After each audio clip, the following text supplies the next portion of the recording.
طبعا يرو ام جارك هذه تري خير هاتنا همو شيوخ وجهاء قضاء شنغاليت كن امي بيانك امنافي فان شيوخ وجهاء بخوندن شرمزان كرنا دولتا ترك وبيدنجيا حكومتا عراقي وجهات معني ويرو جارك هذه تري دولتا ترك ريشي سرچا شنغالي كريا وسر شروانت ازديا كريا امي في بيان بنافي مجلس شيوخة عشائر خوندن.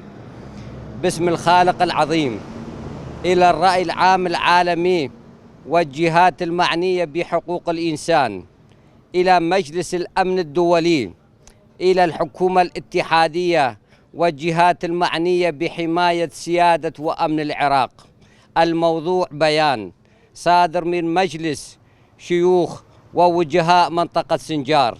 باسم جماهير منطقة سنجار ندين ونستنكر العدوان التركي المتكرر على الأراضي العراقية عامة وجغرافية سنجار بشكل خاص، حيث تعرضت منطقة سنجار إلى إبادة جماعية نتيجة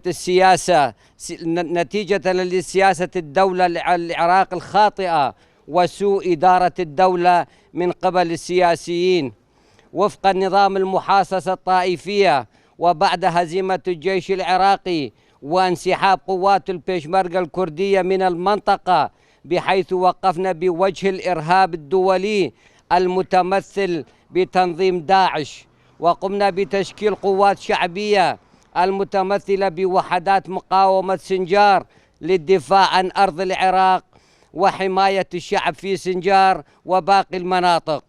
وقد شاركت قواتنا في تحرير مدينة الموصل وغيرها من مناطق العراق، ونحن على أتم الاستعداد للدفاع عن جميع الأراضي العراقية، وفي الوقت نفسها ندين موقف الحكومات العراقية المتعاقبة في تهميش المنطقة من كل النواحي،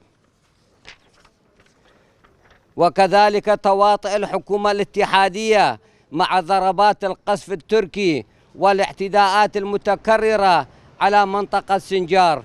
والهدف من هذه المؤامرة لعدم عودة أهالي سنجار إلى مناطقهم التاريخية.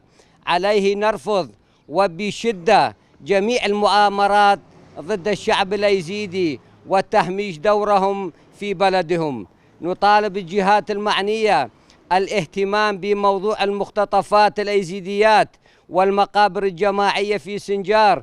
نطالب الجهات المعنية الاعتراف بإرادة الشعب الأيزيدي وضمان حقوقهم لعيش الكريم على أرضه، ونرفض أي سياسة تفرض على الشعب الأيزيدي من خارج إرادة أهل سنجار. مجلس شيوخ ووجهاء منطقة سنجار 16 من شهر حزيران 2020.